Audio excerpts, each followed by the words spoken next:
When my boyfriend went online and told the world that I was some clingy control freak, I didn't scream, I didn't subtweet, and I didn't beg. I quietly changed my relationship status to single, canceled our wedding, and started packing his stuff into boxes. I'm Elena Carter, 29, and I'm writing this from an apartment that finally feels like mine again. No more extra toothbrush in the bathroom, no more size 11 sneakers by the door, no more forgotten hoodies hanging over the back of my chair. For months, it felt like I was living in a stranger's Airbnb, tiptoeing around moods and group chats and college nostalgia. Now it's just quiet. Quiet and honest. You'd think the breaking point would be the trip he booked with his ex, right? And don't worry, we'll get there. But for me, the real fracture started with one smug post and a few hundred likes. Women really think they own you just because you put a ring on their finger. Sorry, but I'm still my own person, with my own friends and my own life. If you can't handle that, you're not ready for marriage. That's what my almost husband, Adam, wrote about me. He didn't say my name, but he didn't have to. Our entire families, our coworkers, our mutual friends, everyone knew who he was engaged to. I watched the likes climb, the yes king comments roll in, the don't let her control you, bro replies. Somewhere in that mess, my 4-year relationship turned into a motivational quote for strangers. But I'm getting ahead of myself. Up until about 6 months ago, I genuinely thought I had my whole life mapped out. I own my apartment in a neighborhood I actually like. I had my career on track, a wedding date circled in red on the fridge calendar, and this tidy 5-year plan that included a little house in the suburbs and maybe a dog that ruined all the furniture. On paper, Adam and I made sense. He's 30, works in project management at a tech company downtown, good with numbers, even better with people. When we met at a friend's rooftop barbecue back in 2021, it felt like someone had skipped the awkward phase for us. No games, no disappearing acts. He just showed up and kept showing up. He was funny, charismatic in a way that made waiters remember his order and my parents relax a little.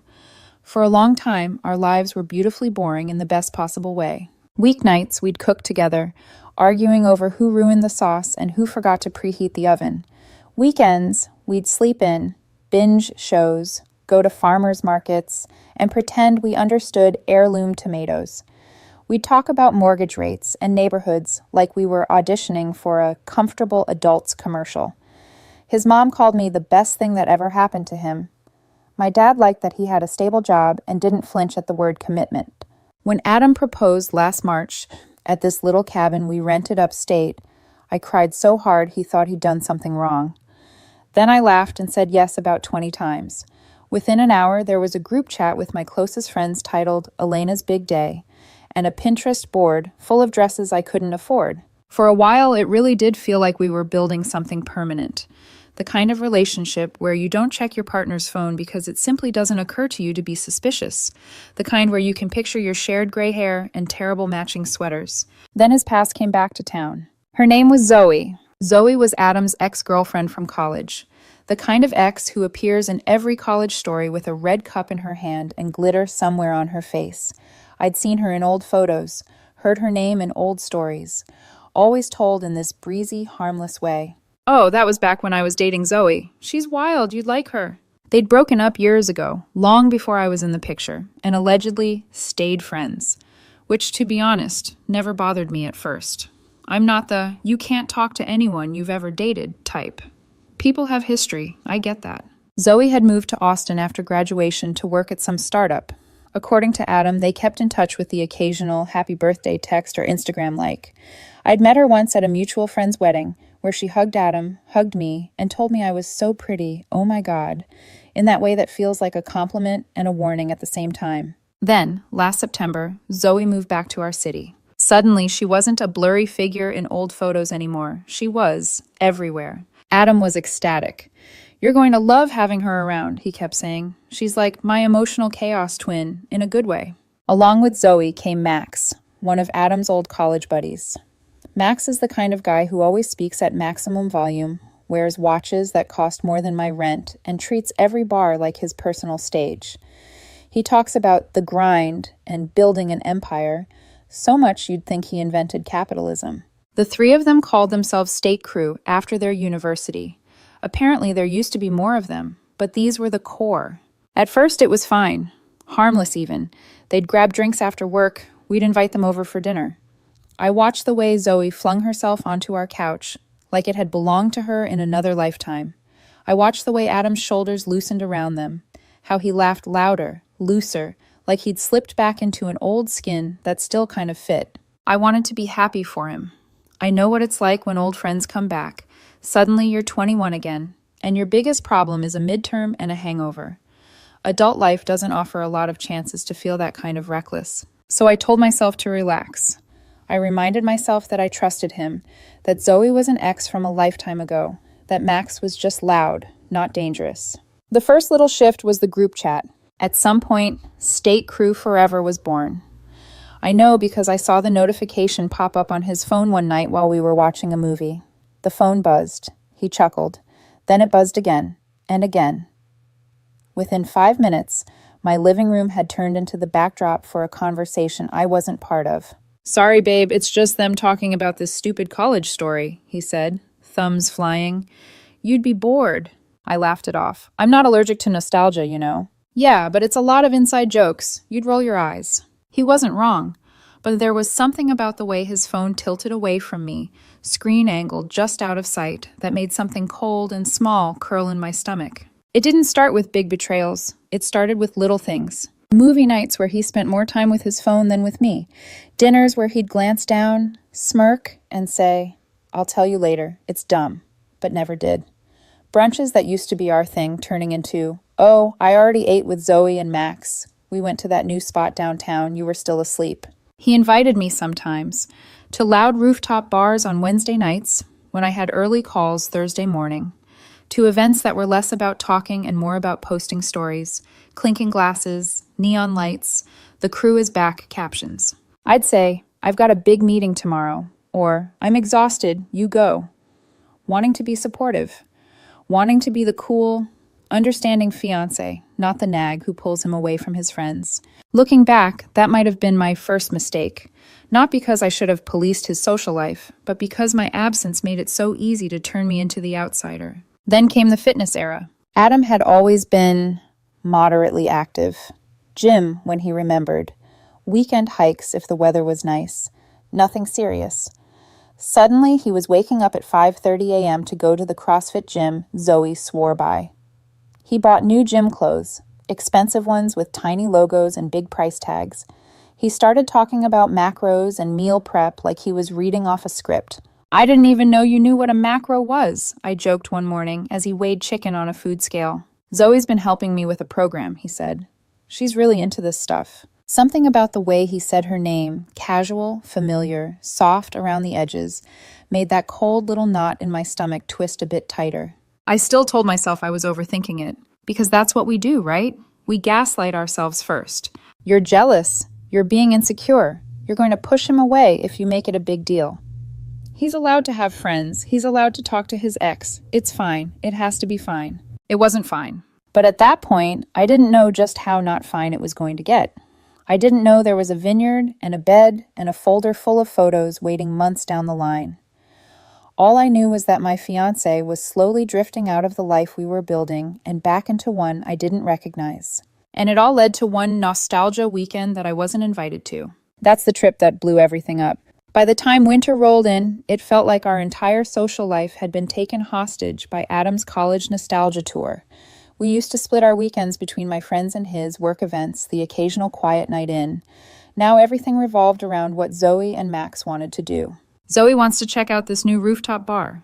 Max scored tickets to this comedy show. It's going to be sick. State Crew is doing brunch at that place downtown. You remember? The one with the giant pancakes? Every story started with Zoe or Max and ended with me feeling like a guest star in my own relationship. Sometimes Adam would invite me along, but the invite always came with a subtle pressure not to accept. "You can come if you want, babe, but it's going to be super loud," he'd say, already half-dressed to go. "And it's a late show, you'll be exhausted tomorrow." So most of the time, I'd kiss his cheek, tell him to have fun, and stay home with Netflix and takeout, convincing myself I was being mature, supportive, non-possessive. The group chat turned into a fourth presence in our home. State Crew Forever notifications chimed constantly, this annoying little sound that started to feel like an alarm signaling, You're about to lose his attention. We'd be watching a movie, and his phone would light up every 30 seconds. I could see the grin form before he even read the messages. What's funny? I'd ask. Just something Max sent, he'd say, fingers flying. You don't want to know. It's dumb. Try me, I'd push lightly. He'd just shake his head, still smiling at the screen. Inside joke. I'll explain later. He never did. Then came the passcode. We'd always been casual about our phones. Not in an obsessive, checking each other's messages way, but in a, hey, can you Google this for me way. If his phone buzzed while he was in the shower and it looked important, I'd answer. If mine rang while I was cooking, he'd pick up. No big deal. One day I grabbed his phone from the coffee table to check the time, and a passcode screen popped up. Since when do you have a passcode? I asked, trying to keep my tone neutral. He didn't look up from the TV. Work thing. They told us to update our security. Really? Did my company miss the memo? I joked. He finally glanced over. Elena, everyone has a passcode. It's not a big deal. Don't make it weird. I didn't, out loud. Inside, something broke off and sank. After that, the phone was glued to him. Face down on tables, tucked in his pocket at all times. Taken into the bathroom. No more phones left unattended on the coffee table. Battery dying on the armrest. The invisible wall between us and him and his friends grew a little higher every day. The night everything crystallized into something I couldn't ignore was Zoe's birthday. She picked an Italian restaurant I'd only ever seen on food blogs, white tablecloths, candlelight, a wine list thicker than my lease agreement. The kind of place where the server says the specials in a soft voice and everyone nods like they actually understood. Come on, it's her birthday, Adam said, adjusting his collar in the mirror. We have to go big. You'll like it. I did like the food. I didn't like the feeling of being an extra at their private reunion. Zoe held court at the head of the table, telling some elaborate story about a disastrous Hinge date where the guy showed up late and suggested splitting one appetizer to save room for dessert. Max was her hype man, refilling glasses, shouting "no way" at all the right moments. Adam? Adam was right next to her, laughing like every word she said was stand-up material. I sat beside him, smiling politely, twirling pasta around my fork, and trying not to feel like the quiet girlfriend who doesn't get the jokes. Every few minutes, Zoe would touch his arm when she laughed. Max would lean over them, add some detail from back in the day, and they'd all dissolve into a memory I wasn't part of. At some point between the main course and dessert, Zoe got this look on her face, that I'm about to drop a bomb expression people get when they're in love with drama. So, she announced, clinking her fork against her glass, I have a surprise. The table quieted. Max smirked like he already knew. Adam straightened in his chair. I booked us a weekend getaway, she said, reaching for her wine. Napa Valley, boutique winery hotel, spa, tastings, the whole thing. Like we always talked about doing in college, remember? Max whistled. No way, you're kidding. Nope, booked and paid. It's me, you, and... She turned to Adam, eyes bright. You, obviously. I waited for the rest of the sentence. Me, you, and Adam and Elena, or at least a you guys. Something that included the woman wearing his ring. It never came. Adam was already nodding, his face lighting up in a way it hadn't in months. Shut up, you did not. I did, she grinned. You two idiots owe me your souls. I swallowed a mouthful of wine that suddenly tasted sharp. Just the three of you? I asked, keeping my voice light. Zoe waved a hand. It's kind of a college nostalgia thing. You know, recreating the old road trip energy. You'd be bored out of your mind, Elena. It's us yelling old sorority chants and complaining about our student loans. I smiled tightly. I also went to college. I'm familiar with student loans. Adam squeezed my thigh under the table. Babe, you hate wine, remember? Your exact words were, it tastes like expensive vinegar. That doesn't mean I want my fiancé going on a romantic weekend to wine country with his ex-girlfriend, I said, still smiling, still playing nice. It's not romantic, Zoe cut in, her tone a little too quick. It's just us. We've been talking about this trip forever. Exactly, Adam said. It's like a bucket list thing. We'll just be drinking, talking about dumb old stories. You'd roll your eyes the whole time. The birthday cake arrived then, candles flickering, everyone singing. I sang too, but the words felt heavy on my tongue, my chest tight.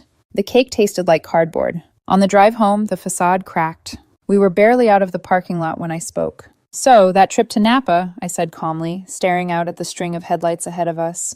You really think that's appropriate? Adam's hands tightened on the wheel. Here we go.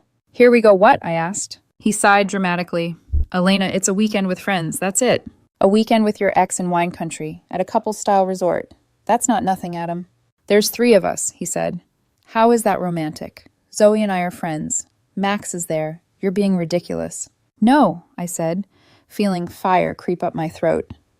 What's ridiculous is expecting your fiancé to smile and wave while you go on a trip that looks exactly like a couple's getaway with your ex. Even if literally nothing happens, it's disrespectful. He laughed once, humorless. There it is, controlling Elena. I knew she'd show up eventually. I am not saying you can't have friends, I shot back. I am saying there is a difference between grabbing drinks with your ex and spending a whole weekend sharing sunsets and wine tastings with her while you're engaged to someone else. You're overreacting, he said, turning onto our street. You always do this when you feel left out. You twist things. Oh, there it was, the narrative he'd been building quietly in his head. By the time we pulled into our building's parking lot, my hands were shaking. He put the car in park and stared straight ahead. I'm going, he said. I'm not canceling a trip my friends are excited about because my fiancé can't handle the idea of me having a life outside of her. I stared at him, the word fiancé sounding increasingly foreign. This isn't about you having a life, I said quietly. It's about you respecting the one we're supposed to be building together. He didn't answer, just got out of the car and slammed the door harder than necessary. That night, he slept facing the wall. I stared at the ceiling and felt something inside me calcify. The next morning, he acted like nothing had happened. Made coffee, kissed my forehead on autopilot, said, "We'll figure it out." Then left for work like our relationship wasn't dangling over a cliff. I was still trying to decide how to figure it out when my phone started buzzing an hour later. First, a text from my friend Hannah. Are you okay? Then a screenshot. Adam's post. PSA. Women really think they own you just because you put a ring on their finger. I'm still my own person with my own friends and my own life. If you can't handle that, you're not ready for marriage. Guys, don't let anyone control you. Ladies, if he tries to, walk away. Hundreds of likes already. Comments piling up. Preach. Don't let her clip your wings, bro.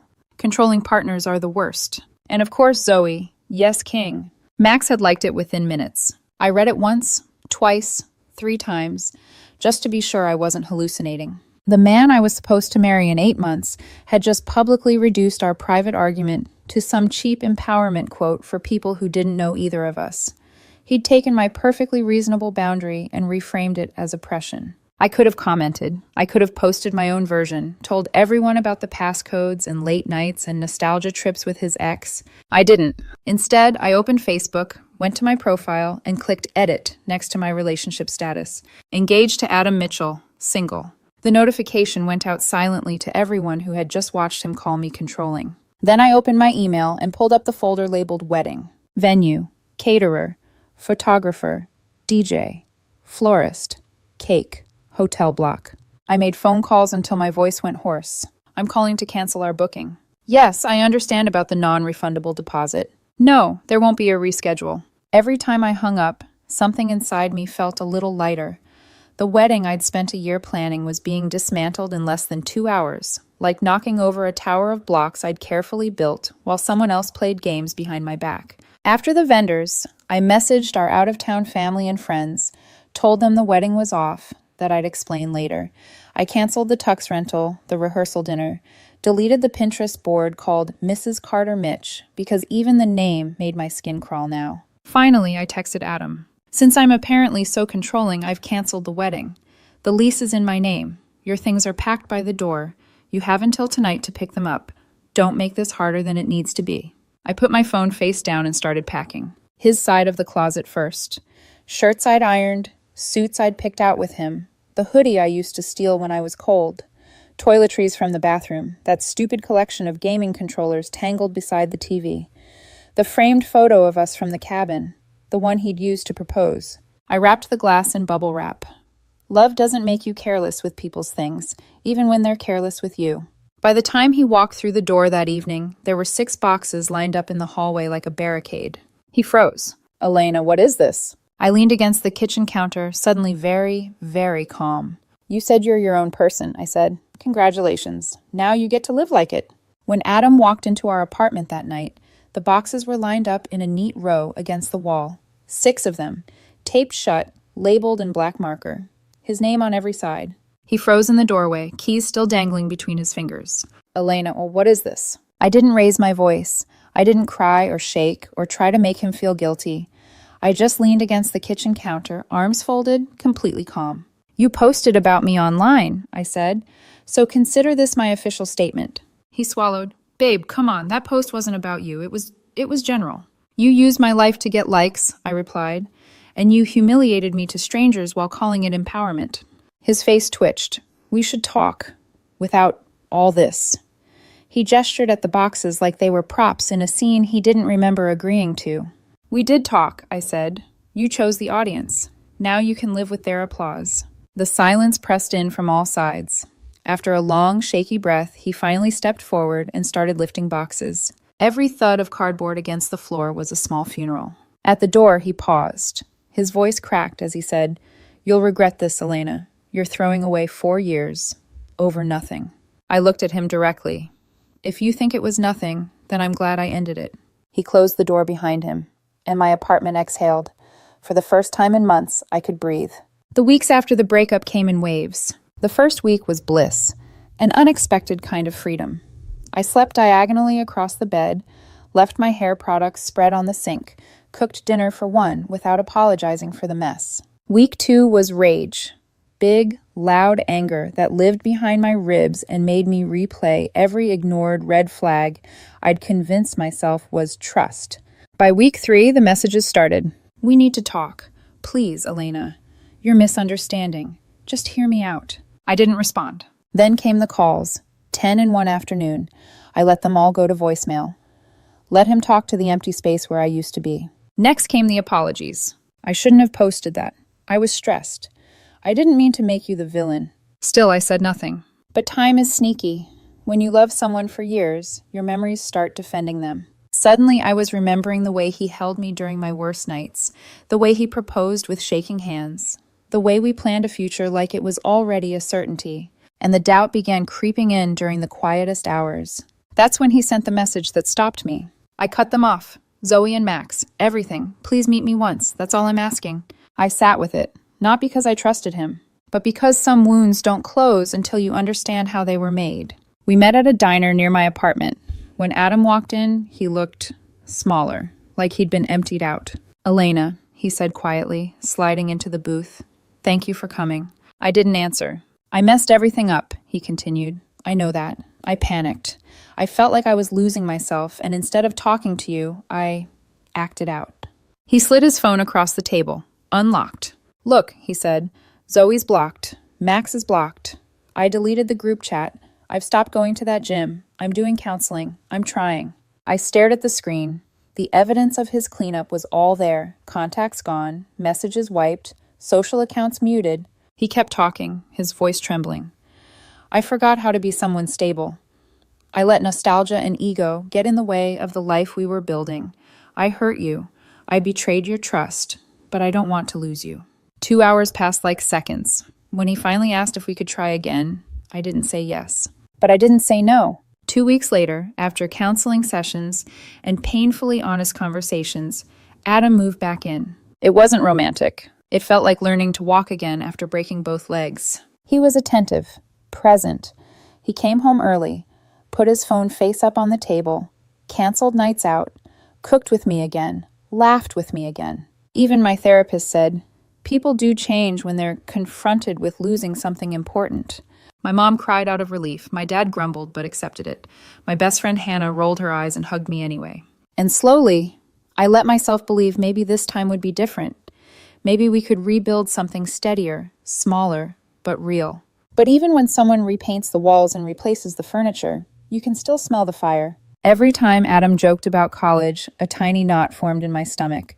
Whenever his phone buzzed, I felt myself tense, even though he always showed me the screen.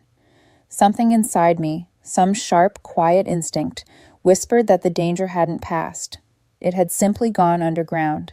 I ignored it. I wanted peace. Then, one Tuesday evening, while cleaning the bedroom closet, I found his old iPad tucked behind a stack of blankets.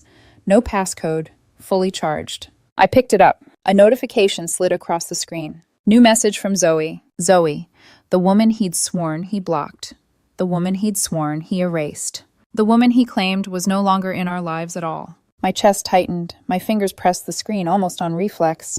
And when the message thread opened, revealing months of conversations, and my whole world tilted. When the message thread opened, the first thing I noticed wasn't the words. It was the dates. Months. Messages stretching back long before the Napa trip, long before the birthday dinner, long before the fights and the public post. Back to when I still believed we were unshakable. Back when I was choosing wedding colors and tasting cakes while he was choosing her. The most recent message was simple. Zoe, I can't stop thinking about Napa. My thumb hovered over the screen. I scrolled.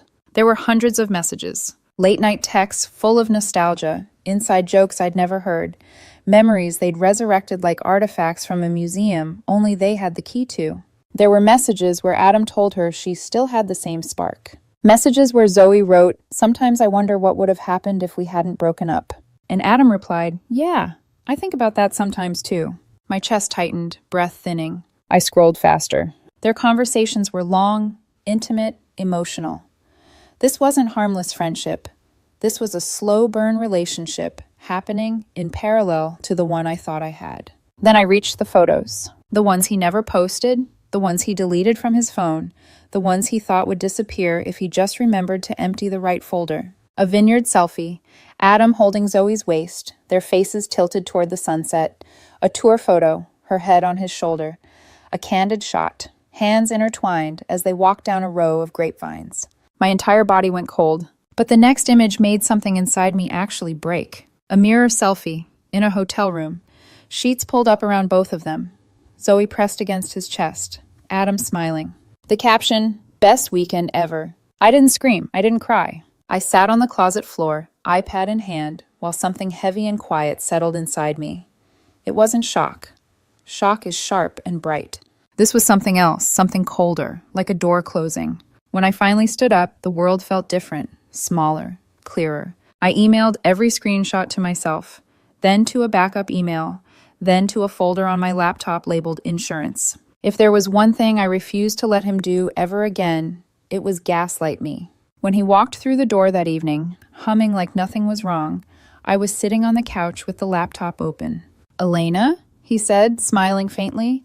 "You look serious. Everything okay?" "Sit," I replied. He blinked but obeyed. I turned the laptop toward him. The photos filled the screen. His smile died instantly. What is this?" His voice cracked. "You tell me," I said calmly, because I'd love to hear the context. He started with denial. "That's old. Elena, that's from years ago. That's not—" I clicked to the timestamp, last month. Then the next photo, then the next. His face drained of all color. "Elena, I swear it's not what—" "Don't lie," I said softly. "You've already done enough of that." He shifted tactics instantly, desperation flooding in. Okay, yes, we kissed, but it didn't mean—" I clicked to the bed selfie. He choked on his breath. "How many times?" I asked. He stared at the floor. "Elena." "How many?" I repeated. Silence stretched until it hurt. Finally, in barely a whisper, 3, that weekend. Just that weekend. 3.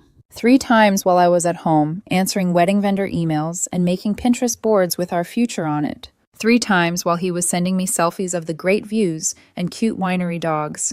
3 times before he came home, kissed me hello, and swore on his grandmother's ashes that nothing had happened. Something inside me crystallized, a kind of clarity I had never felt before. "Get out," I said. "Wait, Elena, please." "Get out." He started crying, real tears, hands shaking, eyes red, shoulders slumped. "I love you," he begged.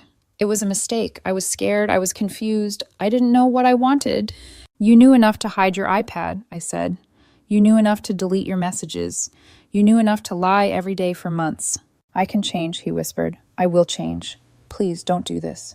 "You already did," I replied. He broke then, collapsed, sobbing, trying to reach for me. I stepped back, and something in that moment, the space between his fingertips and my arm, felt like the end of the universe. I called Ray, our mutual friend, the one who had warned me this would happen. He came over within 20 minutes and helped me change the locks while Adam shoved clothes into a duffel bag. He cried the entire time. I didn't shed a single tear. When he walked out of the building, the air felt cold but clean. The aftermath. 2 weeks later, Karma arrived wearing someone else's heartbreak. A mutual friend messaged me, "You should know what happened with Zoe and Max."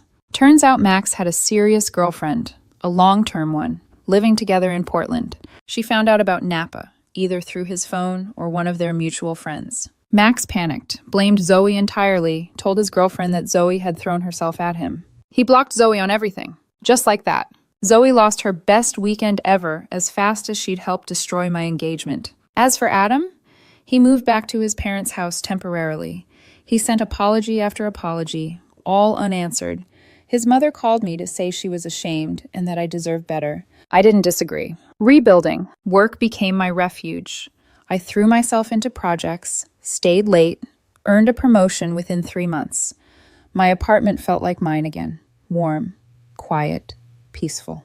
And somewhere in that quiet, I met someone new. His name is Zane, a graphic designer with soft eyes and a gentle laugh.